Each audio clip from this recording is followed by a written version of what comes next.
So this drill is quickly becoming one of my favorites for the hip. It's called the hip rotation on the wall. All you're gonna need to do is have a wall, nothing in front of you. You are going to set up with 1 foot on the wall. You want your knee at about 90 degrees. I'll often see people put their foot super high up the wall. We don't want that. And then when you look down at your legs, you want the leg you're standing on to be just slightly ahead of the other leg.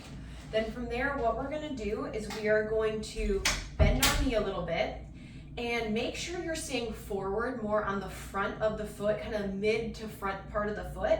And then we are going to hinge and get into a position where our butt is going straight back to the wall. Think about just lifting your sit bones just slightly so they're facing the wall behind you.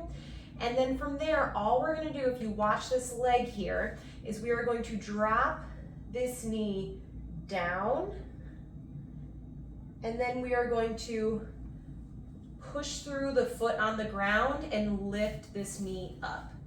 Dropping down, really controlling that motion. I can feel a nice stretch with my glutes working on my left side right now. And then I'm gonna push through the floor. My knees always staying slightly bent, never letting it fully straighten.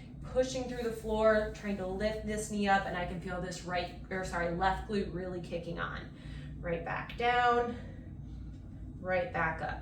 Okay, this one should be challenging. You want to feel your glute working, but you will feel the rest of your leg if you're really focusing on making sure the ankle and knee don't move from that slightly bent position.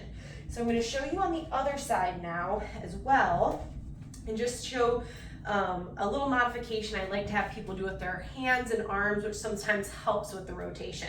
So I'm back in that setup. I'm gonna go back into that little mini hinge here. Make sure we're not dropping down as we do this, but we're staying at the same height.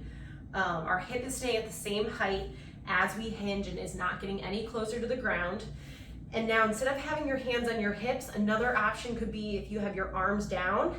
What I'm gonna do is, as I drop my knee down, I'm gonna drop my same side arm down as I retract the opposite. And then I'm gonna switch. As I drop this arm, I'm lifting the left arm and the left knee, pushing through the floor, and I can really feel the whole glute working right now. Dropping down and lifting back up.